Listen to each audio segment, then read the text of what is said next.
Meu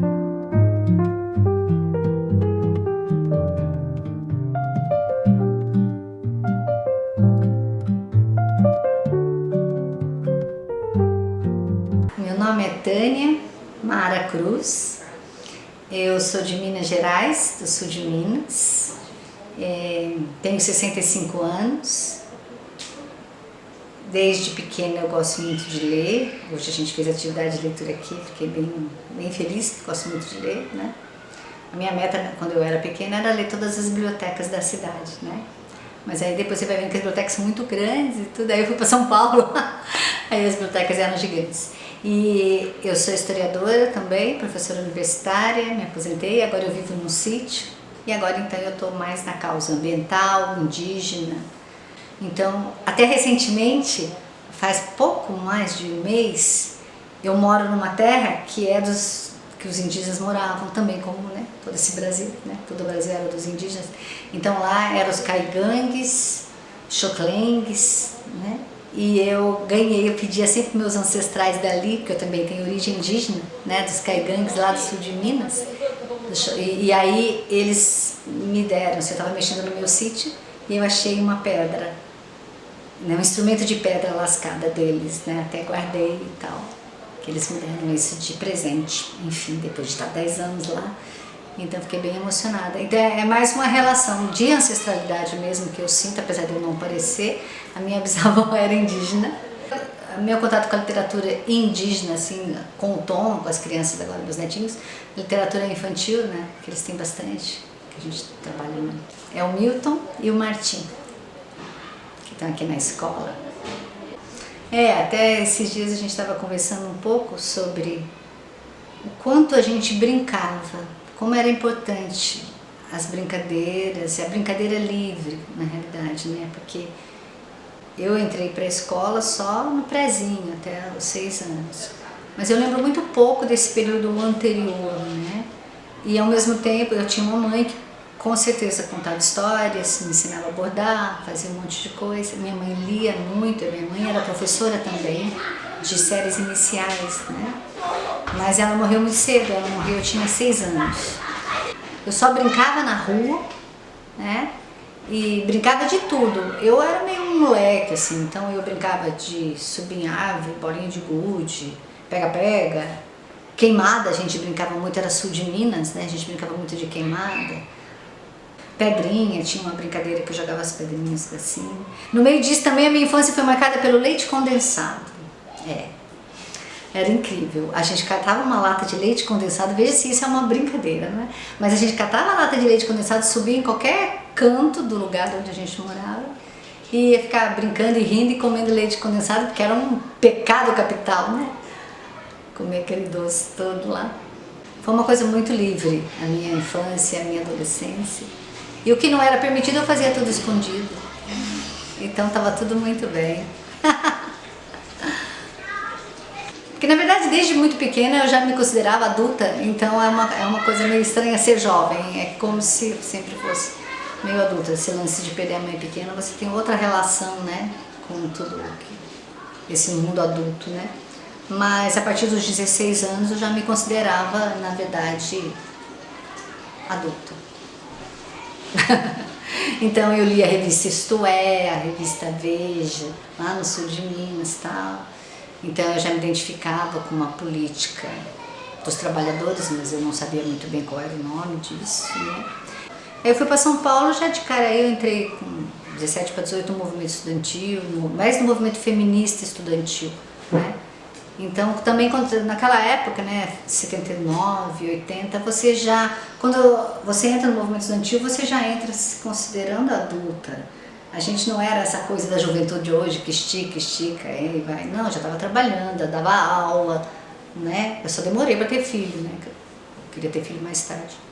Mas era isso, a minha juventude foi marcada pela militância feminista e da classe trabalhadora. Participei da fundação do PT, eu tinha, sei lá, 20 anos, 22 anos por aí, né?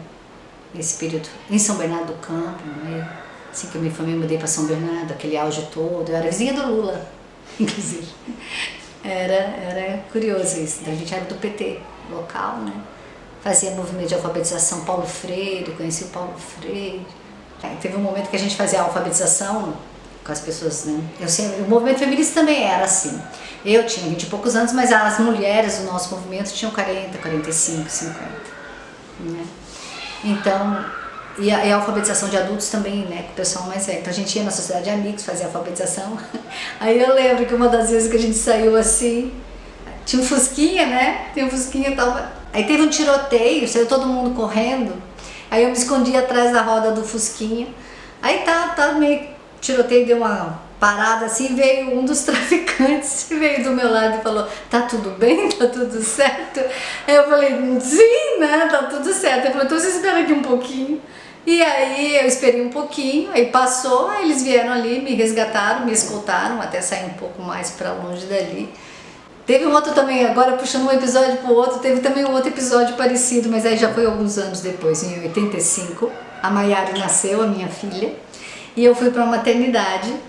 E eu estava fazendo um trabalho também de alfabetização, de educação popular na associação, tinha uma associação central da cidade de casas populares, a gente tinha um projeto lá, agora esqueci, não é bem esse o nome, mas era no centro da cidade, aí eu já morava ali mais no centro, né, quando eu me mudei para lá. E aí eu fui para a maternidade. Quando foi no dia seguinte, o meu marido chegou lá, voltou para casa para pegar mais coisa, e chegou no hospital e falou: olha, nossa casa foi assaltada. Eu falei: como assim? Foi, os meninos lá da associação entraram na nossa casa e fizeram uma bagunça, roubaram um monte de coisa e tal, né? Aí eu falei: ai meu Deus, eles entraram na nossa casa, os meninos que a gente conhece. Sim, eles não sabem que é a nossa casa. Aí quando a gente voltou pra casa, eu voltei lá na favela, a própria favela chamava São Bernardo também. Aí chegamos lá na favela: ô pessoal, vocês pegaram minhas coisas. Aí saiu todo mundo catando as minhas coisas de volta na favela para me devolver, perfume, jaqueta, essas coisas, né? Foi bem engraçado assim. Então a nossa relação naquela época de movimento político era uma relação muito diferente assim de hoje, né? Ou uma relação, sei lá, acadêmica ou mais institucionalizada. A gente era tudo muito misturado. Então a juventude foi caracterizada por isso, né? Por esse momento de... Eu era professora de empatia máxima, né, com a classe trabalhadora, né? Então, em 83, como eu já era antes do movimento estudantil feminista e fui para São Bernardo do Campo por causa da educação, aí lá eu conheci muitas mulheres desses próprios clubes de mães que eu já participava. Também tinha militantes algumas que eram da década de 60, mais velhas que eu, né, de 45 anos, e que de esquerda, que aí eu conheci no PT. Então a gente começou a se juntar para fazer uma entidade feminista, mas não podia muito ainda ficar para os clubes de mães falar que era feminista. Então a gente criou uma entidade que chamava o Comitê das Donas de Casa. Aí depois a gente falou: não, donas de casa é meio ruim, né? Aí a gente transformou em comitê de mulheres mesmo, que era uma coisa mais genérica, né? Porque a gente nem era dona de casa, inclusive, né? Tudo professores e aquilo, tá? Fizemos comitê de mulheres, e aí neste comitê a gente trabalhou muito com mulheres que pertenciam aos sindicatos, que eram ex-rurais, né, que é essas assim, donas de casa.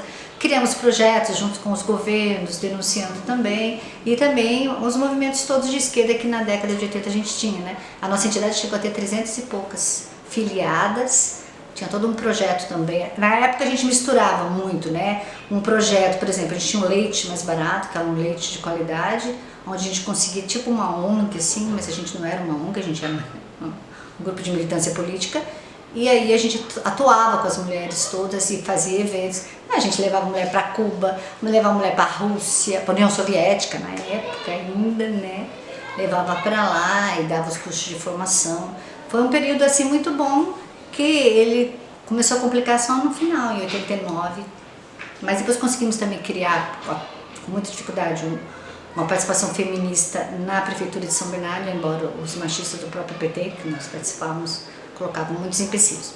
Mas a gente conseguiu, nossa entidade durou até 91, 93, depois a gente foi se espalhando, né? Mas foi um período muito bom de feminismo, de militância lá, e marcou muito a minha vida, assim, né? Então, assim, indicar autores e livros é bastante complexo, né? Porque tem muitos autores, muitos livros, mas para o feminismo anticapitalista eu tenho algumas pessoas que eu gosto muito, né? Que são balizas minhas nos últimos 10 anos, assim, que é a Angela Davis, por conta da questão feminista racial e anticapitalista também, a Silvia Federici, que tem livros já clássicos até sobre a questão do início do capitalismo atual e do feminismo e da classe trabalhadora, né? E brasileira tem uma socióloga que eu gosto muito, que consegue atualmente fazer uma boa síntese dentro do marxismo, que é a Flávia Biroli, que faz uma discussão também do feminismo anticapitalista, inclusive do papel também dos homens, né? Que eu acho que os homens também têm que participar do feminismo. Agora, da literatura, aí também são muitas e muitas, mas tem alguns autores que me acompanham há muito tempo, que é a Clarice Lispector, que é a Isabel Allende, que eu gosto muito. Aí tem poetas também, tem o Afonso Romano Santana. Por incrível que pareça, eu lembrei da Bruna Lombardi, que tem uns poemas lindíssimos, lindíssimos, assim. Ela nem é considerada poeta direito, ninguém fala muito dela como poeta, mas ela tem alguns livros muito bonitos. Bom, muitos. Eu aconselho as pessoas ainda a lerem livros de papel, de verdade, porque é totalmente diferente a experiência. Eu continuo sendo até hoje uma leitora de livros, revistas, né? Embora também agora eu ouça podcasts, né? Que nem a questão indígena, né? Do Copenau, do Krenak, que eu ouço mais falas deles, né? Do que livros, mas eu acho que as formas de leitura e literatura se complementam, né? E acho, para concluir, eu moro num sítio, estou ali tentando preservar uma montanha, e é a tarefa nossa também, da minha geração, mas principalmente das gerações agora que estão vindo aí, a geração de vocês, a geração dos 30, 40 anos, tem que cuidar do planeta, porque senão não vai ter água, não vai ter nada mais, né? Então a luta é muito grande agora, e é dessa luta que eu estou falando nesse momento. Hoje eu até penso, talvez se eu voltasse no tempo, eu teria feito há 50 anos atrás o ecofeminismo, né? Embora eu já soubesse que tudo isso estava acontecendo, mas eu estava tão no feminismo anticapitalista, achando que ele daria conta, né, da questão ecológica, mas hoje eu fico pensando que talvez a minha geração teria que ter sido mais enfática na questão. Já sabíamos de tudo isso, só não fizemos, né? Então agora, quem sabe essa nova geração possa fazer isso.